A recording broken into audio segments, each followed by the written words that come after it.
Hello everyone. आज आपके समक्ष कक्षा 11 में इस सत्र में अभी सीबीएसई के द्वारा ये सिलेबस में जोड़ा गया है डायरी लेखन। यह विषय मैं लेकर आपके समक्ष आई हूँ। इस पर आज आपके साथ चर्चा करूंगी। डायरी लिखने की कला कैसे लिखी जाती है। Diary I think class 8th में आपने डायरी लेखन पढ़ा है। क्या है डायरी? डेली दैनंदिनी भी हम इसको हिंदी भाषा में बोलते हैं, पर यहाँ कक्षा 11 में डायरी लेखन ही हम इसको बोलेंगे। डायरी लेखन क्या है, कैसे किया जाता है? हिंदी के प्रसिद्ध डायरी लेखक कौन कौन हुए हैं? एनी फ्रैंक का आपने नाम सुना ही होगा। जब हिटलर ने तरह तरह के अत्याचार यहूदियों पर किए तो वह 14 वर्ष की बालिका ने उस समय जो उनके साथ घटित हुआ या उस समय में जो उनके मन में विचार आए वो लिखे, और वो एक प्रसिद्ध दस्तावेज भी बन गया है। डायरी एक अलग साहित्यिक विधा है। बहुत सारी साहित्यिक विधाएं हैं। गद्य है, काव्य है, उपन्यास है, कविता है, कहानी है, पर डायरी लेखन इन सब से अलग है। निजी लेखा जोखा डायरी लेखन जो होता है वो बहुत ही व्यक्तिगत होता है, सबका अपना होता है, किसी को पढ़ने का अधिकार नहीं होता है। और एनी फ्रैंक की डायरी के भी कुछ जो अंश पब्लिश हुए हैं वो उसकी डेथ के बाद ही हुए हैं। ध्यान रखने योग्य बातें, जब हम डायरी लिखते हैं तो उस समय हमें किन किन बातों का ध्यान रखना चाहिए, क्या क्या मुख्य बातें होती हैं। तो सबसे पहले डायरी क्या है?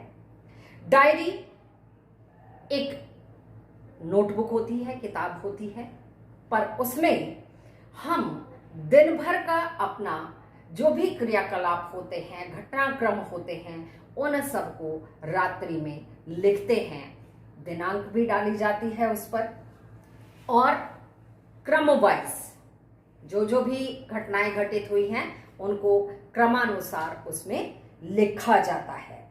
डायरी में विशेष दिन के लिए जो भी हमारे उत्तरदायित्व होते हैं, जिम्मेदारियां होती हैं, उनकी योजनाओं से जुड़ी कुछ मुख्य बातें भी लिखी जाती हैं।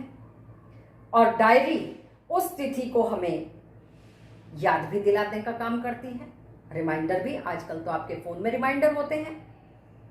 इसके अतिरिक्त हम अपना कोई भी जीवन का विशेष अनुभव इसमें लिखते हैं।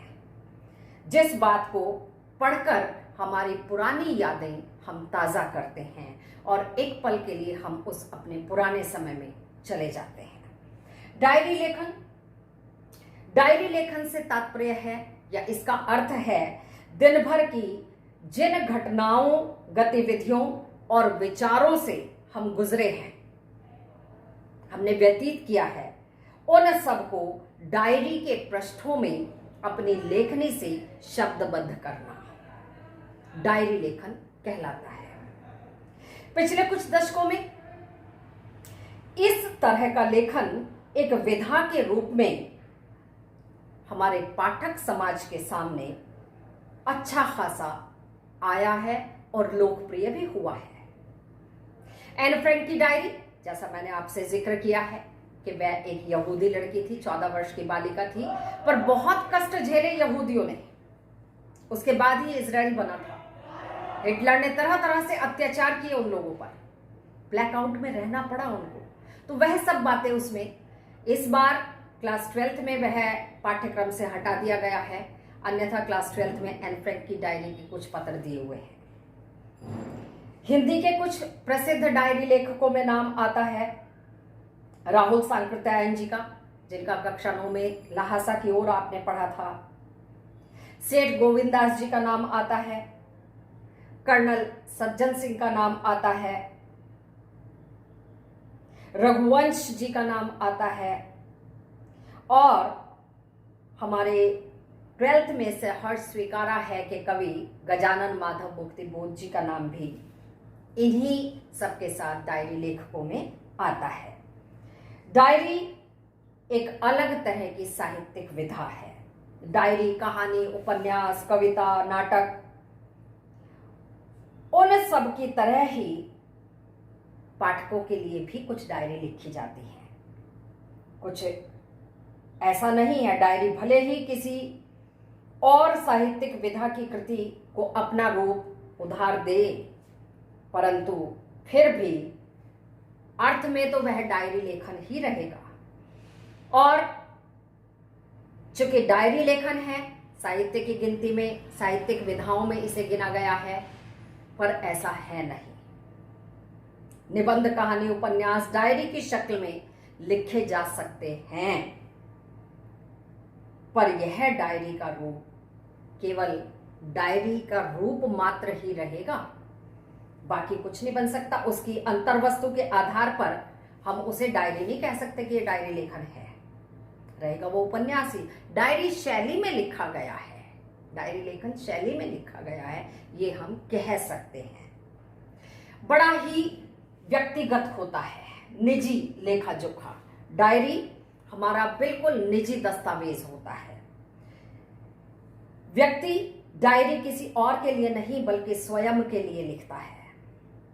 इसीलिए कई बार वो अपने अनुभव लिखता है, कई बार अच्छी बातें लिखता है, कई बार खट्टी मीठी यादें लिखता है, और कई बार उसके मन में परिस्थितियों के चलते जो भावनाओं का उद्वेग आता है उस सब को भी वह शब्दबद्ध करता है। कई बार जीवन में ऐसी परिस्थिति आ जाती है कि किसी की डायरी को पब्लिश करवाना होता है, पर ऐसा बिल्कुल नहीं होता है कि उसने वह सार्वजनिक करने के लिए डायरी लिखी है, जैसा एग्जाम्पल एनी फ्रैंक का दिया जाता है। एनी फ्रैंक ने, चूंकि वो घर में जितने लोग रहते थे, 2-3 फैमिलीज रहती थी, वो सबसे छोटी थी, हर कोई उसे ही समझाने का और सीख देने का काम करता था, उसकी कोई सुनता ही नहीं था। तो उसने वह डायरी एकांत में अपनी किट्टी, अपनी गुड़िया को संबोधित करते हुए लिखी है। हालांकि वो एक ऐतिहासिक दस्तावेज बन गई है, परंतु मरणोपरांत बनी है, मरने से पहले नहीं बनी है। तो ऐसा कई बार होता है, पर फिर भी मैं यही कहूंगी कि डायरी बड़ा ही व्यक्तिगत, बहुत ही निजी मामला होता है। कई बार परिस्थितियां ऐसी हो जाती हैं कि वो पब्लिश हो जाती है, पर हमेशा के लिए वो ऐसा नहीं है कि हम डायरी लिख रहे हैं तो वो सार्वजनिक करने के लिए लिख रहे हैं या छपवाने के लिए ही लिखी जा रही है। और अंतिम आता है कि डायरी लिखते समय हमें किन किन बातों का ध्यान रखना चाहिए। डायरी किसी नोटबुक में या पुराने साल की किसी डायरी में लिखना चाहिए, किसी कॉपी में भी लिख सकते हैं।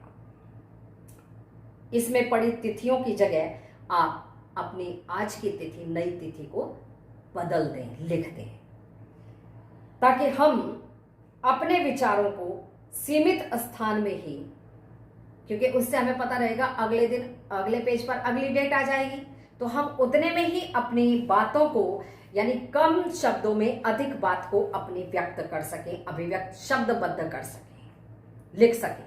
बातें सारी आ जाएं पर कम शब्दों में आ जाएं। 2-3 पंक्ति हो, 4-6 पंक्ति हो, ऐसा ना हो कि हम पूरी डिटेल्स, फिर ये हुआ फिर वो हुआ। बात को कम शब्दों में कहना और बात को गागर में सागर भरने जैसा होता है यहाँ डायरी लिखना। डायरी लेखन करते समय हमें हर तरह के बाहरी दबावों से मुक्त रहना चाहिए। मुक्त होने से तात्पर्य है, बाहरी दबावों से मुक्त होने से तात्पर्य है कि हमें अपनी डायरी लेखन में वह घटनाएं लिखनी चाहिए कि जिनको हम भविष्य में याद भी रख सकें। वही विचार, वही घटनाएं, वही अनुभव अपनी डायरी में हमें कम शब्दों में लिखने चाहिए। डायरी लेखन यह सोचकर करना चाहिए कि वह किसी और के द्वारा पढ़ी नहीं जाएगी। जैसा मैं बार बार आपसे कह रही हूं कि ये बहुत ही व्यक्तिगत होती है, हमारा निजी लेखा जोखा होता है। डायरी परिष्कृत और मानक शैली में लिखी जाए, यह कोई आवश्यक नहीं है, इसकी कोई आवश्यकता नहीं है। जैसे शब्द आपने बेबी हालदार, अभी आप पढ़ेंगे कक्षा 11 में, आप देखिए कि वह महिला घरों में काम करने वाली महिला है, बस केवल शब्दों को जोड़कर थोड़ा बहुत लिखना पढ़ना जानती है। और जिनके घर में वह तातुश के घर में काम करती है, वो रिटायर्ड टीचर है, वो जब देखते हैं कि ये बंगला किताबों के शब्दों को उंगली से छू रही है तो उन्हें लगता है कि हाँ, इसकी लिखने पढ़ने की इच्छा है और वो उसे लिखने के लिए प्रेरित करते हैं और वह वास्तव में लिखती है अपनी आत्मकथा। आज भी वह घरों में काम ही करती है, परंतु फिर भी उसके बाद भी वह धीरे धीरे धीरे धीरे बांग्ला भाषा में लिखती जा रही है, जिसका हिंदी रूपांतरण, हिंदी अनुवाद हम यहाँ सिलेबस में पढ़ते हैं। वेतान में ये दिया हुआ है बेबी हालदार का, उसकी आत्मकथा का अंश। ये कोई आवश्यक नहीं है कि हम मानक भाषा में, परिष्कृत भाषा में ही उसको लिखें। होना तो बल्कि यह चाहिए कि डायरी में जो कुछ भी हम लिखना चाहते हैं और जिस भी ढंग से लिखना चाहते हैं, कोई भी तरीका हो सकता है, कोई भी शैली हो सकती है, वह केवल हमारे मन का स्वाभाविक विचार होना चाहिए। स्वाभाविकता के साथ हमें अपनी निजी डायरी को लिखना चाहिए। डायरी, फिर से एक बार रिपीट कर रही हूं कि निजी स्तर की घटनाओं और भावनाओं का लेखा जोखा होने के कारण व्यक्ति के मन के दर्पण और उसके दौर का एक जीता जागता प्रतिबिंब भी होती है। व्यक्ति जिन अनुभवों को उस डायरी में लिखता है वह उसकी अपनी नजर से देखता है, उन्हें दूसरों की नजर से नहीं देखता है, देखता है, परखता है और फिर उस समय काल, इतिहास, उन सब को ध्यान में रखकर, उन सब पर नजर डालकर किस भाषा में, कितनी पंक्तियों में अपनी डायरी को हमें लिखना है, वह सब कार्य पूर्ण करता है। इसका ध्यान मस्तिष्क से व्यक्ति अपने काम के प्रति आश्वस्त भी रहता है, क्योंकि ध्यान, फिर से वही बात आ जाती है कि कोई भी हम लेखन कार्य करते हैं तो उसके लिए सबसे ज़्यादा आवश्यक होता है हमें एकाग्रचित्त रहना। दिमाग में रूपरेखा पहले बनाई जाती है। कोई भी हम डायरी लेखन करते हैं या अन्य कुछ भी लिखने का काम करते हैं, आप देखिए कि आप कोई क्वेश्चन भी लिखते हैं तो पहले अपने दिमाग में एक बार पढ़कर उसको ये तय करते हैं कि इस क्वेश्चन में मुझे मेन पॉइंट्स, की पॉइंट्स क्या क्या हैं, उनको देना है। ऐसे ही हमें अपने डायरी लेखन में, परंतु मेरी एक ये उक्ति ध्यान रखना कि गागर में सागर भरने जैसा होता है। डेट पुरानी यदि हमने डायरी ली है तो नई तिथि आप डालिए और कम शब्दों में अधिक बात, अपने अनुभव अपनी भाषा में मौलिक होने चाहिए और स्वाभाविकता के साथ हम लिखें तो यह डायरी लेखन होता है।